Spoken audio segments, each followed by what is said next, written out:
Long before, there has been many controversies about the true tomb of Jesus and where he was buried. When researchers removed the dust from Jesus' tomb, they made a significant discovery. According to historical records, Constantine, the first Christian emperor of Rome, sent an ambassador to Jerusalem in the year 325 AD to find the tomb of Jesus of Nazareth. According to reports, his emissaries were informed that Jesus' final resting place was beneath a pagan temple dedicated to Venus, which they then tore down. They discovered a tomb carved out of a limestone cave beneath the structure. Constantine then gave the order to construct a magnificent church there that is today known as the Church of the Holy Sepulchre. However, in 2016, when researchers from the National Technical University of Athens started a much-needed restoration of the Edicule, a place that supposedly houses Jesus' final resting place, the tomb was opened for the first time in millennia. The team found the ancient limestone walls and a burial bed, or long shelf, which, following Christian history, would have been where Jesus' body would have been laid after his crucifixion. The tomb was only accessible for 60 hours, during which time researchers collected mortar samples from the space between the burial bed and a fractured cross-adorned marble slab. Researchers assume that the slab was most likely installed during the Crusader era, or possibly just before the Fatimid Caliph of Egypt demolished the church in the year 1009, but they still needed to test the samples. Jesus of Nazareth was a man who walked the earth over 2,000 years ago and has left a profound and enduring impact on human history. He was a beacon of light in a world of darkness, a source of inspiration and guidance in troubled times. His teachings of love, compassion, and forgiveness continue to inspire millions of people around the world to this day. But despite his influence, there are many mysteries surrounding the life of Jesus. Who was he really? What was his true message? What secrets did he keep hidden from the world? Now, recent discoveries have shed new light on the life and times of Jesus, with what has become the most profound of these discoveries being a 2,000-year-old secret book that was recently uncovered by archaeologists. This mysterious book contains hidden writings and teachings that were not included in the traditional Christian Bible, offering a new perspective on the man known as the Son of God.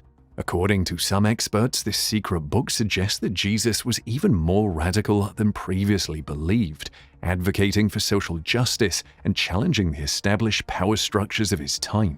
He was also depicted as a mystical figure with a deep understanding of the mysteries of the universe and the nature of the divine. And while the contents of this secret book are still being analyzed and debated, its discovery has sparked new interest in the life and teachings of Jesus. This secret and mysterious text is none other than the Gospel of Barnabas, a book that, since its discovery, has rocked the religious world and sent shockwaves through the halls of academia.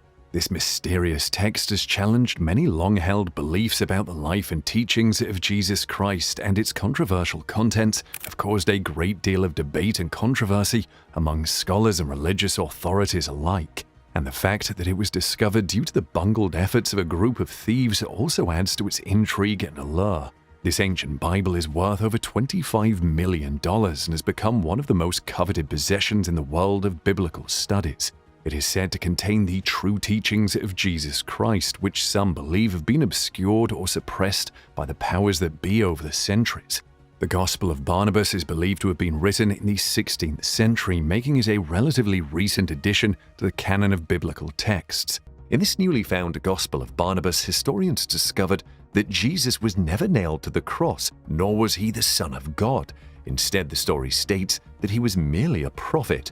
Another shocking thing this story says is that Jesus was never nailed to the cross. Instead, he went to heaven quite easily due to the good works he did on earth. The man named on the cross was in fact Judas Iscariot.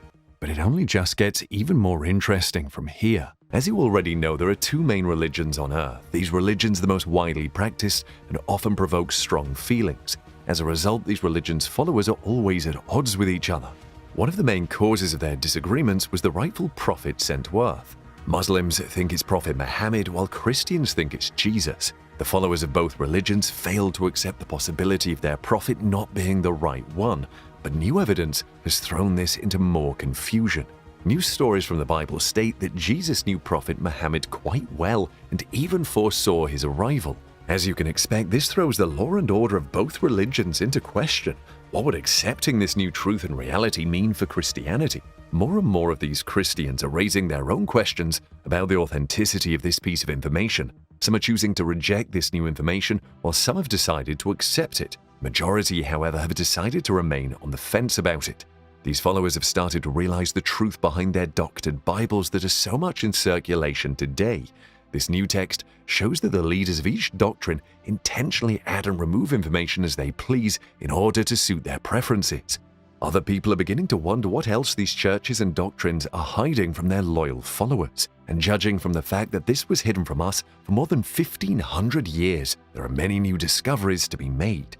This new discovery has also thrown Jesus' healing factor and supernatural powers into question. We all know Jesus to be the man that turns water into wine effortlessly, the man who walks on water, the man who walked out of the crucifixion.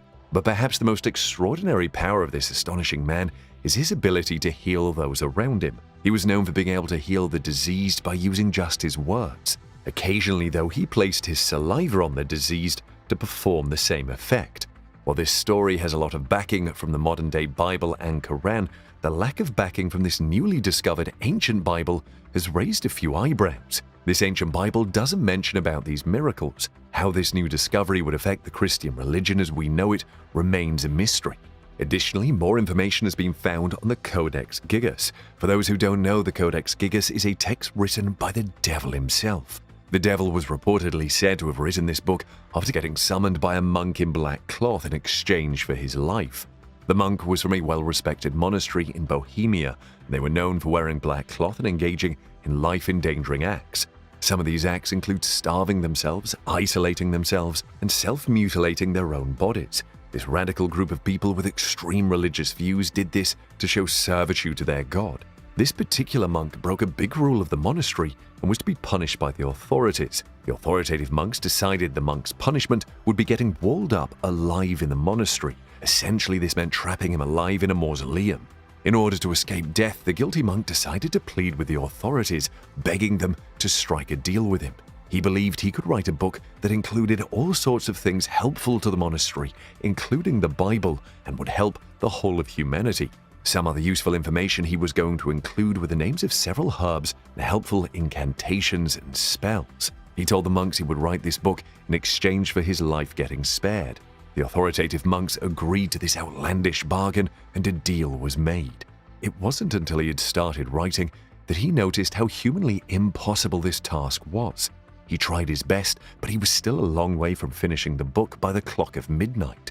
He feared the concept of his own death so much that he summoned the devil using a ritual out of desperation. In exchange for his soul, the monk asked the devil to help him complete his task so that his life would be spared. Agreeing instantly, the devil aided the monk in finishing the book in minutes.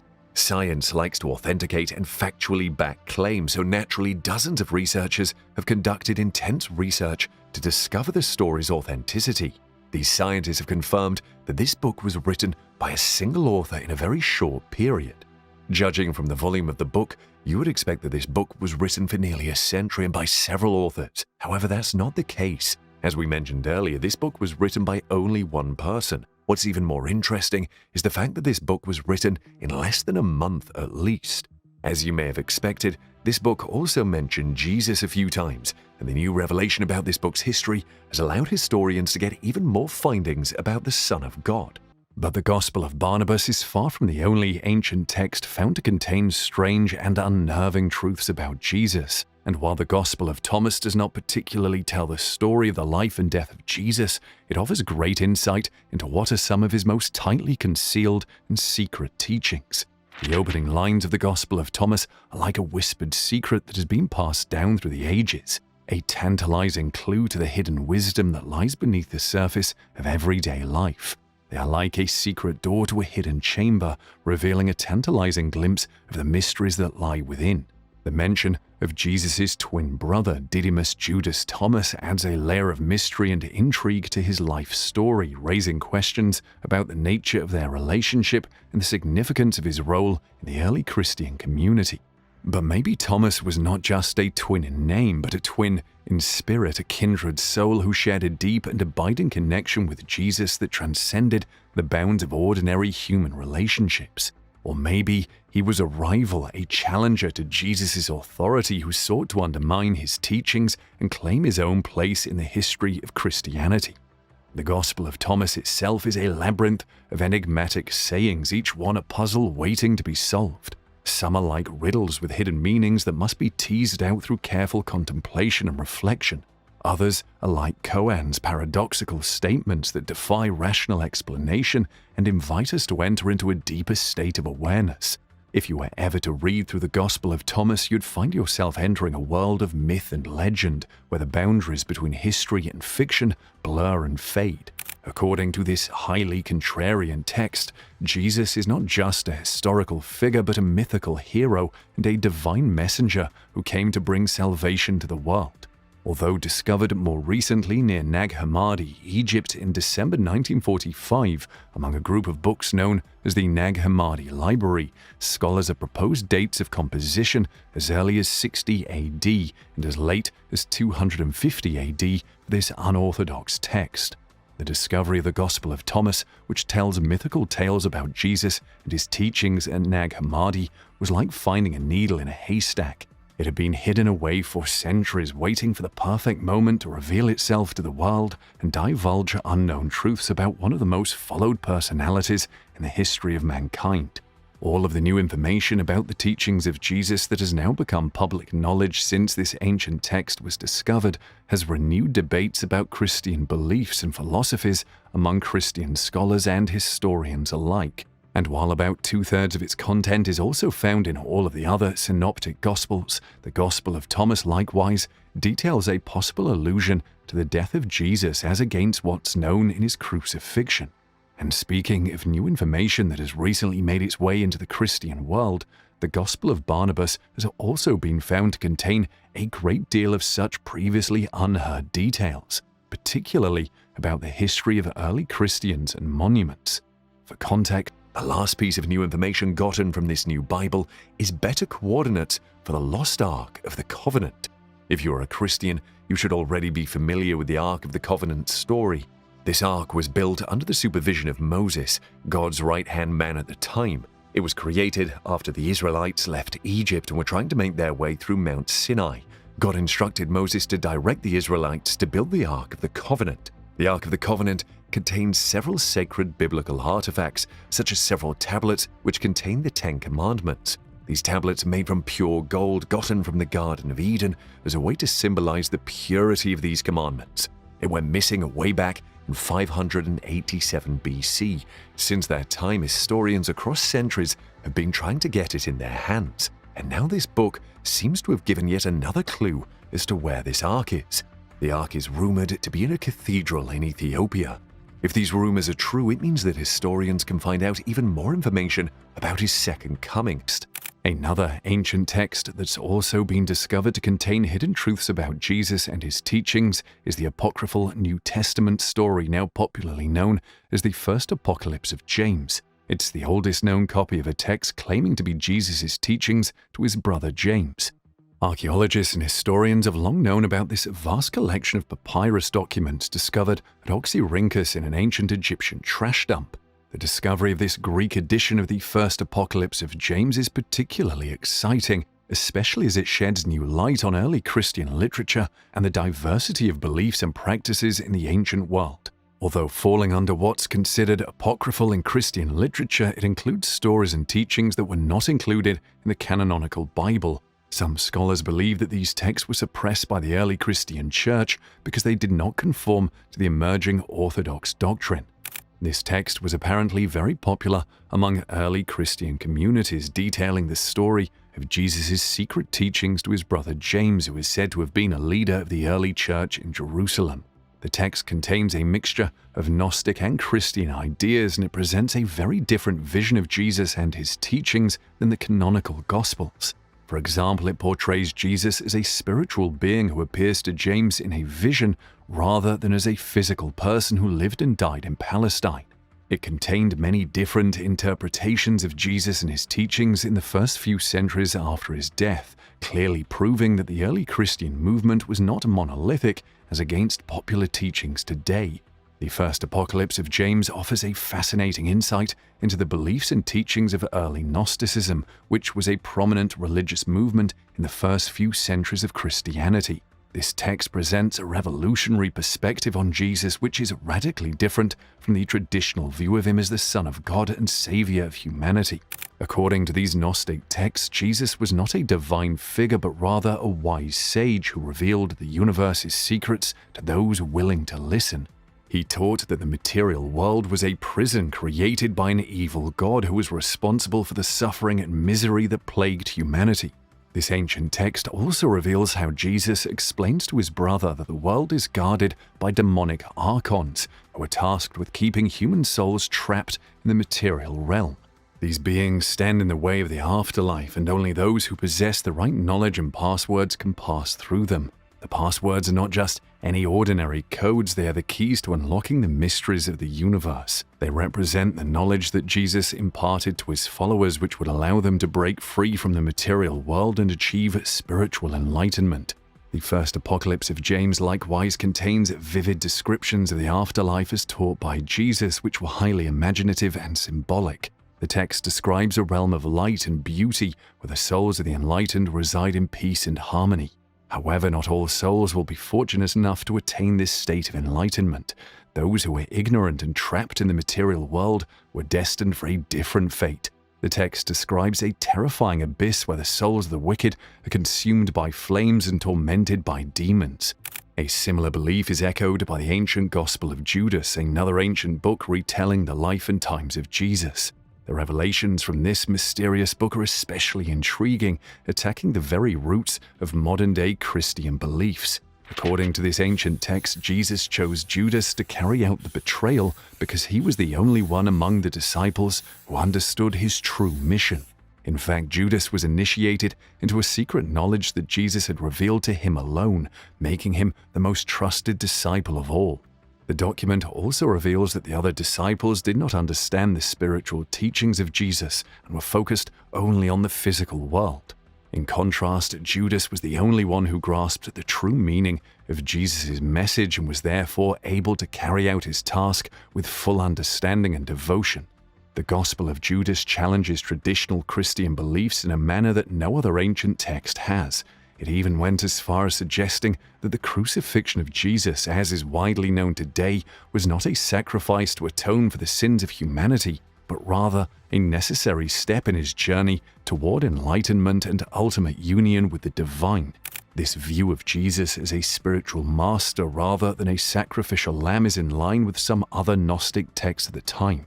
The Gospel of Judas also reveals a complex relationship between Judas and Jesus. While Judas is often vilified in the New Testament as a traitor who betrayed Jesus, in the Gospel of Judas he is presented as a trusted confidant who is privy to Jesus' secret teachings. This follows another shocking claim that the other apostles were actually worshipping a false god and were mistaken in their beliefs about the Eucharist and martyrdom. The Gospel of Judas largely presents a very different view of Jesus than the one portrayed in the New Testament, while also fiercely challenging traditional Christian beliefs about the resurrection of the faithful, as are documented to have been taught by Christ. Instead of a physical resurrection, the Gospel of Judas teaches that the resurrection will be spiritual. This would have been a radical departure from mainstream Christian teachings, emphasizing the importance of the physical resurrection and the coming apocalypse. A recently uncovered document that had been gathering dust in the British Library and is now considered to be the Lost Gospel has also unraveled mind-boggling details about the missing years of Jesus' life. The mystery of Jesus' early years has always fascinated scholars and theologians alike. Despite the abundance of historical records available about the time and place in which he lived, there is virtually no information about Jesus' upbringing, schooling, or even his interactions with his own family members. Was he a curious and precocious child? Did he struggle with his studies, or was he a natural scholar? One particularly intriguing aspect of Jesus' early life is his exposure to the Hebrew Bible. Given his eventual reputation as a skilled teacher and religious leader, he likely had access to these sacred texts from an early age. But how did he come to study them? Did he attend a synagogue or receive private instruction from a rabbi? Well, this new document from the archives of the British Library has now provided new evidence to suggest that Jesus' life may have taken a very different path than the one typically depicted in the Bible. According to this document, Jesus was engaged and later married and had sexual relations that resulted in the birth of children. This revelation challenges many of the long-standing beliefs about Jesus' celibacy and calls into question the nature of his relationship with his followers. In fact, this mysterious document further indicates that for some of his original followers, Jesus' marriage was the most important aspect of their theology. This suggests that his family life may have played a central role in his teachings, and that his followers, among other things, saw him as a model of family values and domestic virtue.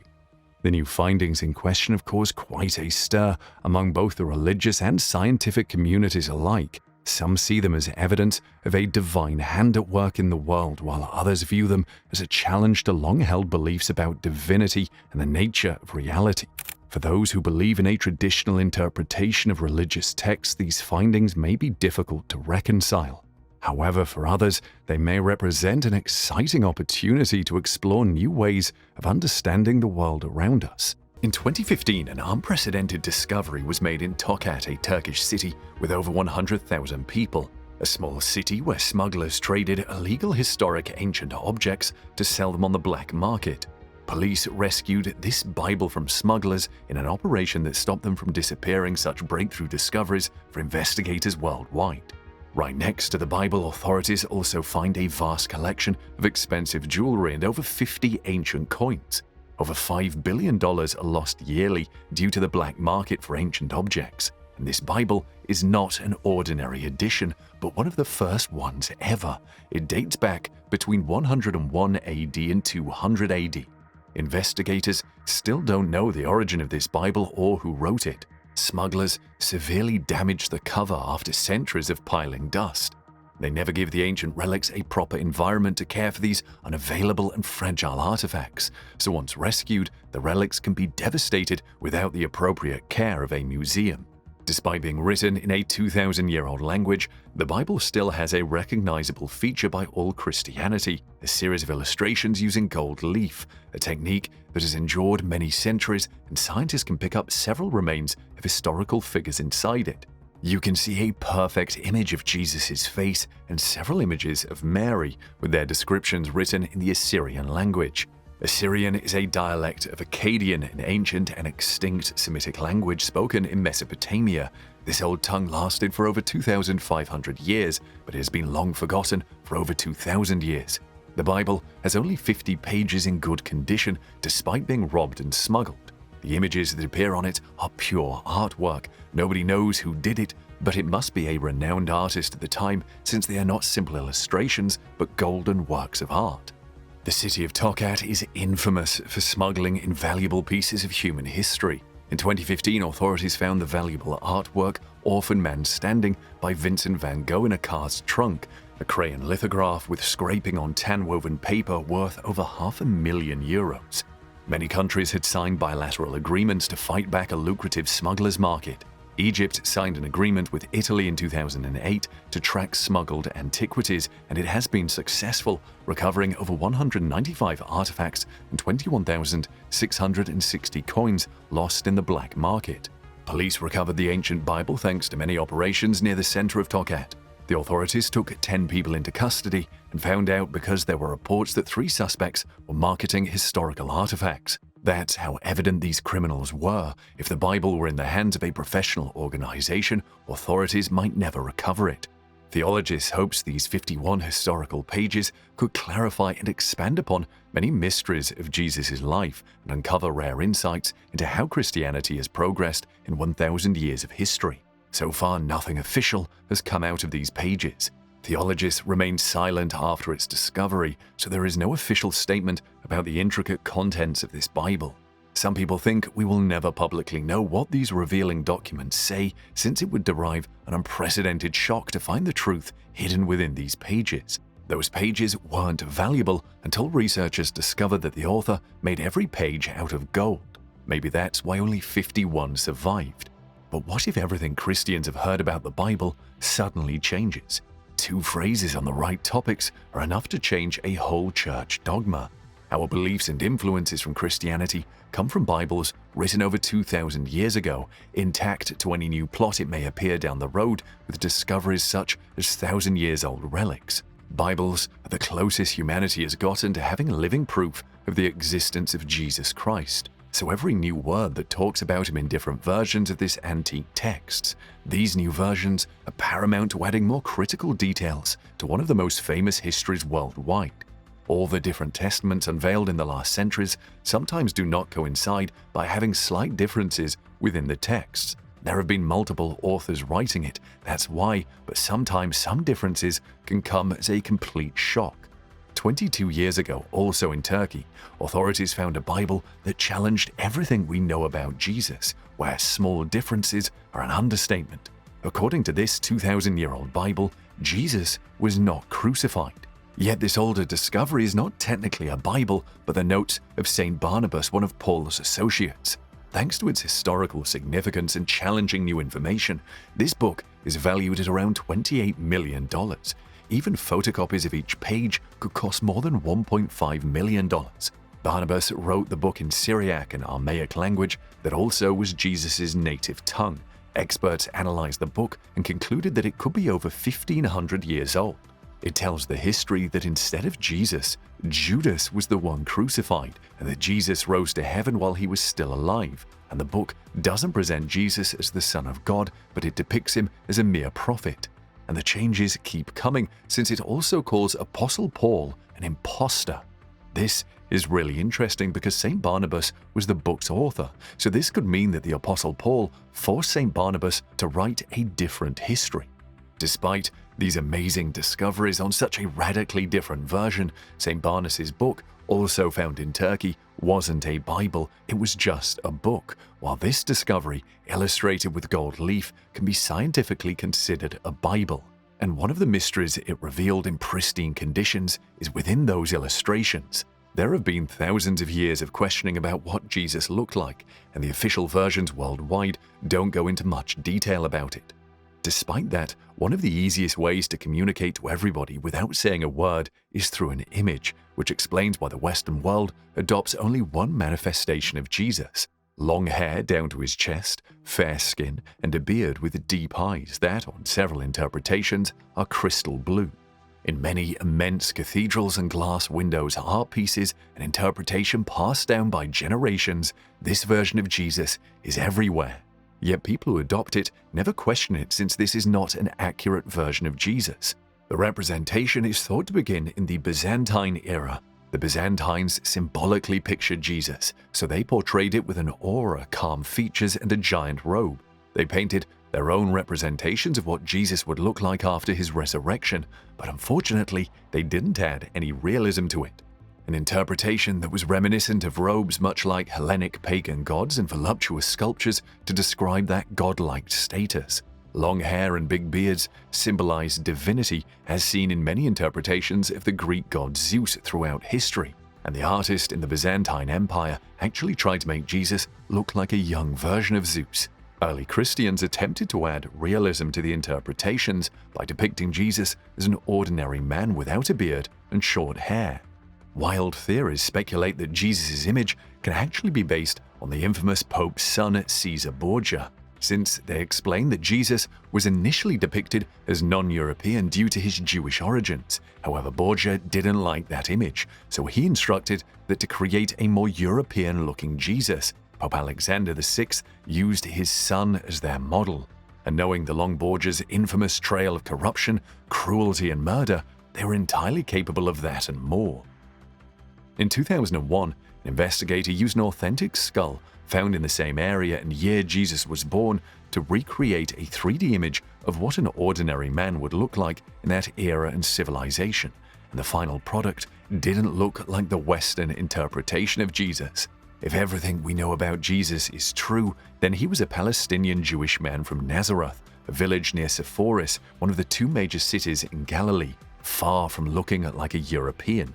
And in this amazing Bible, we can have solid proof that the image we see on those pages could easily be Jesus himself, as this Bible traces back to the original branch of Christianity that before they discovered this Bible, it was thought to be Catholic. Still, it turns out that the first branches are actually Assyrian, the exact language in which this ancient Bible has been written. This Bible has priceless value. First, it can offer a new perspective of early-day Christianity since, so far, the earliest humanity has discovered can be found in the Codex from Leningrad, a codex with information as early as the 3rd century. If we can understand those early days better, we can make more accurate theories and define the 7 different branches. Christianity is divided between Eastern and Western theology with 7 branches: Catholicism, Protestantism, Restorationism, Eastern Orthodoxy, Anglicanism, Oriental Orthodoxy, and the oldest of all, Assyrians. Even though this Bible is beyond restoration and smugglers severely damaged it, we can see many historical figures with probably the most authentic depictions of Jesus and Mary. With no European or Borgia-like interpretations, because of the ancient language, it could be one of the most real-life images we got to date about how Jesus looked. How Jesus looked is a mystery that still lingers to this day. Faces and interpretations pop up every year in old churches, like the one found in Israel that depicts a short, curly-haired 6th century image of Jesus. The oldest portrait of Jesus was found in Syria and dated back to 235 AD, depicting a young man with an authoritative figure and a grown-up beard. Several investigators, however, challenged this look, dressed in the style of a young philosopher of the era, wearing a tunic and pallium with close-cropped hair. The tunic and pallium are signs that echo Greco-Roman interpretations. Maybe Jesus looked like a simple Palestinian man and not a Greek god.